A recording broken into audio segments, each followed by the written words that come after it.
printer. It's $450. What's interesting about this printer is, like, for example, like most budget printers at least have a few things in common. They don't have much of any features, and they're pretty big. So, like for example, the Ender 3 V2, it's almost shipped unfinished. Like, it's built to be upgraded and modded and changed. And a lot of people like that. But what's interesting about this printer is it's actually kind of the opposite. First of all, it's really small. It's only 7 inches on each side, so I don't know if that is an issue for you, but just keep that in mind. And also, it has lots of features, like a shocking amount of features for something this cheap. It has auto calibration, auto leveling, it has a great software, and it even has an LCD with 60,000 colors, they say. I don't know, because they only use like 3 colors in the software. But basically, what I'm trying to get at is this printer isn't made to be modded or changed. It's built to stay the same, really. This thing comes in at $350 for the kit and $400 for the pre-assembled version. But shipping's also $50 because it's made in Czech Republic, and you can only get it from their website. It has silent stepper drivers, which is great. That really cuts down on the noise. For ports, it has Ethernet, micro USB, USB, and this super strange power supply port that I have never seen in my life.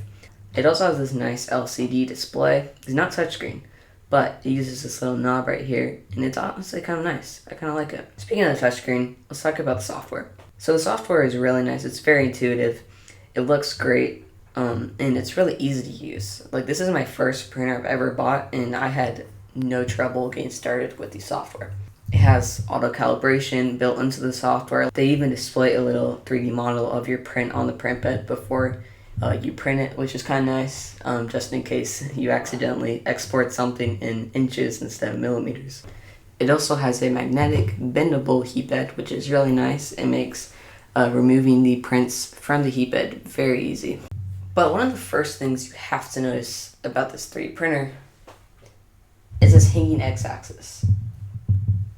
I was kind of worried about it first. Like, you think that this would affect the print quality because you have this big module running across this thing, and the only support it has is all the way over here. And I was kind of worried about the stability, but it actually hasn't been an issue at all. In fact, this thing feels very sturdy. The only times it'll ever move is when you actually grab it and physically force it. I'm actually really impressed at how stable they were able to get this. Okay, so all this is really cool with the auto calibration, auto bed leveling, and this funky looking hex axis. But how well does it actually print?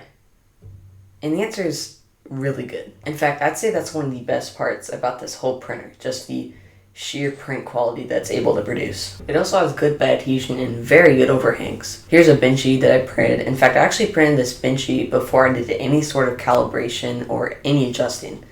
That's just right out of the box. In fact, that was the first print I ever did with this, and it turned out incredible. It's also very reliable, to the point where I feel like I can start a 20-hour print and just leave it alone and be sure that it's going to turn out good. Okay, so can I recommend this printer? Yes, but not for everyone. I think that this 3D printer is for people who don't mind a small print area and just want something they can rely on. Just want something that they can put their USB drive in and hit start and know that the print is going to turn out great, and they don't have to troubleshoot.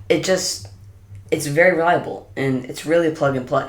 In fact, I've spent almost no time actually maintaining this thing. So if that is you, I would totally recommend this printer. I think that it really is a no-brainer. There's really nothing like it. There's nothing that's so small and so feature-packed for such a cheap price. Now, if you don't mind that, like if you don't mind maintaining and troubleshooting with your 3D printer, then I wouldn't get this actually. I would totally go for something like an Ender 3 V2 because you're getting a much larger print area and it's cheaper. It's actually a lot cheaper. It's only, I think, $280. So yeah, thanks for watching. I hope this video is helpful, and if you have any questions, make sure to leave them down in the comments below, and I'll see you guys in the next one.